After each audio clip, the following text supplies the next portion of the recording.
Hello everyone, মই জুমা কলিতা আজি পুনৰ আপোনালোক সকলোকে মোৰ চেনেল Greenspaces লৈ স্বাগতম জনাইছো। আশা কৰোঁ সকলোৰে ভাল। আজি আমি কথা পাতিম Araceae ফ্যামিলিৰ Syngonium প্লান্ট বা arrowhead প্লান্টৰ ওপৰত। ই এক খুব হাৰ্ডি প্লান্ট যাক বেছি যত্নৰ প্ৰয়োজন নহয়।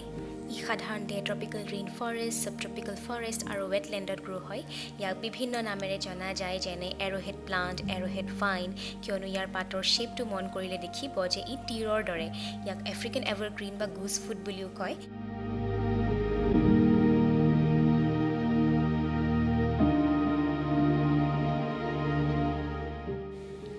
আমি যিবোৰ ঘৰত গ্ৰো কৰোঁ তাৰ যিবোৰ পাত খুব সৰু সৰু হৈ থাকে, কিন্তু বাহিৰত যিবোৰ হয় সেয়া খুব ডাঙৰ ডাঙৰ পাতৰ হয়। লগতে যদি ছাপোৰ্ট পায় যিকোনো গছ আদিত বগায়ো যায় আৰু বহুতে ইয়াক গ্ৰাউণ্ড কভাৰ হিচাপেও গ্ৰো কৰে।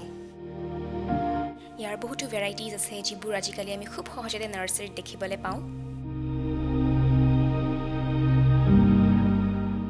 এয়া হ'ল PLUM ALLUSION।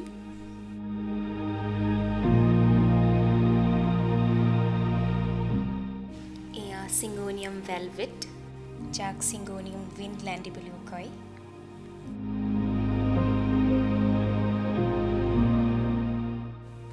ই হ'ল holy Syngonium।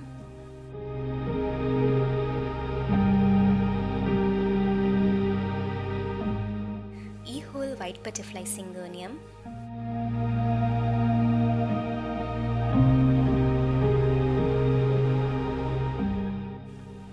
এতিয়া আহোঁ আমি ইয়াৰ ছান ৰিকুৱাৰমেণ্ট বা লাইট ৰিকুৱাৰমেণ্টলৈ। ইয়াক ডাইৰেক্ট ছান পোৱা জেগাত নাৰাখিব, এনে জেগাত ৰাখক য'ত ব্ৰাইট ইনডাইৰেক্ট ছান পাই থাকে, আৰু এনে জেগাত ৰাখিলে ই খুব ধুনীয়াকৈ বাঢ়িব আৰু লগতে ইয়াৰ পাতৰ যিবোৰ কালাৰ ভেৰিয়েশ্যন সেয়াও ধুনীয়াকৈ মেইনটেইন হৈ থাকিব।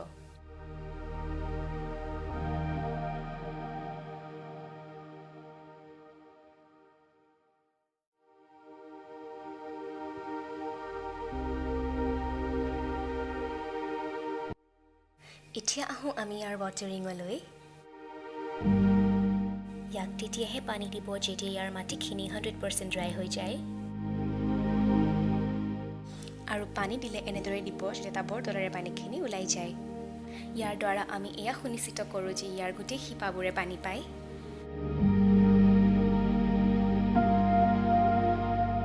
আৰু পানী দিয়াৰ আগত বিগিনাৰ্ছখিনিয়ে এনেদৰে আঙুলি 1 ইঞ্চিমান ভিতৰলৈ দি চাব পাৰে। যদি আঙুলিত মাটি লাগি আহে তেনে ক্ষেত্ৰত পানী এড নকৰিব, আৰু যদি লাগি নাহে তেতিয়াহে পানী এড কৰিব।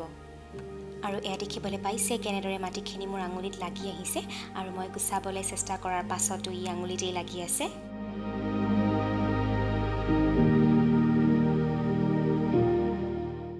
এয়া দেখিবলৈ পাইছে কিদৰে মই মাটিখিনিৰ ভিতৰলৈ আঙুলিটো সোমাই দিয়াৰ পাছত যিখিনি মাটি মোৰ আঙুলিত লাগি আহিছিলে সেয়া মই জোকাৰি দিয়াৰ লগে লগে গুচি গৈছে। গতিকে Syngonium প্লান্টতো এনে হ'লেহে পানী দিব।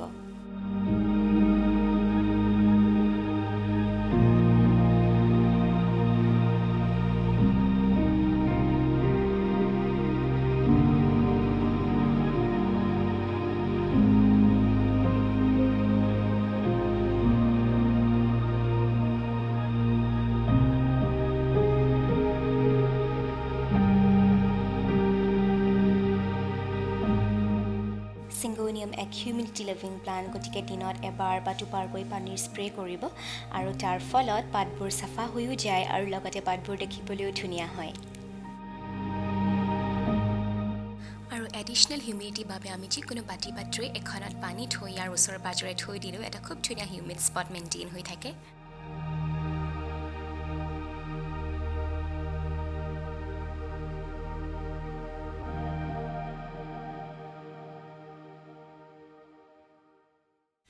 ইয়াৰ ছইল মিক্সাৰ বাবে 30% গাৰ্ডেন ছইল, 30% কোকোপিট আৰু 40% ভাৰ্মি কম্পোষ্টৰ ব্যৱহাৰ কৰিব। আৰু এনেধৰণৰ ছইল মিক্সে ইয়াক খুব ভাল ড্ৰেইনেজ, এৰেশ্যন আৰু নিউট্ৰিয়েণ্টছ প্ৰভাইড কৰিব।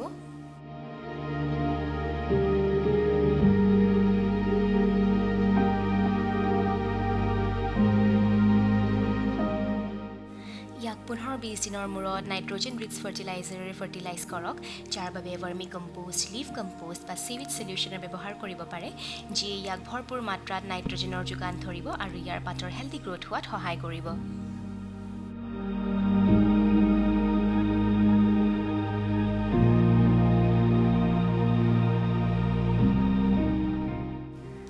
কেতিয়াবা যদি যিকোনো পেষ্টৰ এটেক হয় তেনে ক্ষেত্ৰত নিম অইল সলিউশ্যনৰ ব্যৱহাৰ কৰিব পাৰে গতিকে এইখিনি কথা মন কৰিলে সকলোৰে সিংগোনিয়াম প্লান্ট খুব ধুনীয়াকৈ বাঢ়িব আৰু আজিলৈ ইমানেই আশা কৰোঁ মোৰ ভিডিঅ'টি চাই আপোনালোকে ভাল পালে আৰু যদি ভাল পালে তেনেহ'লে লাইক শ্বেয়াৰ আৰু ছাবস্ক্ৰাইব কৰিবলৈ একেবাৰে নাপাহৰিব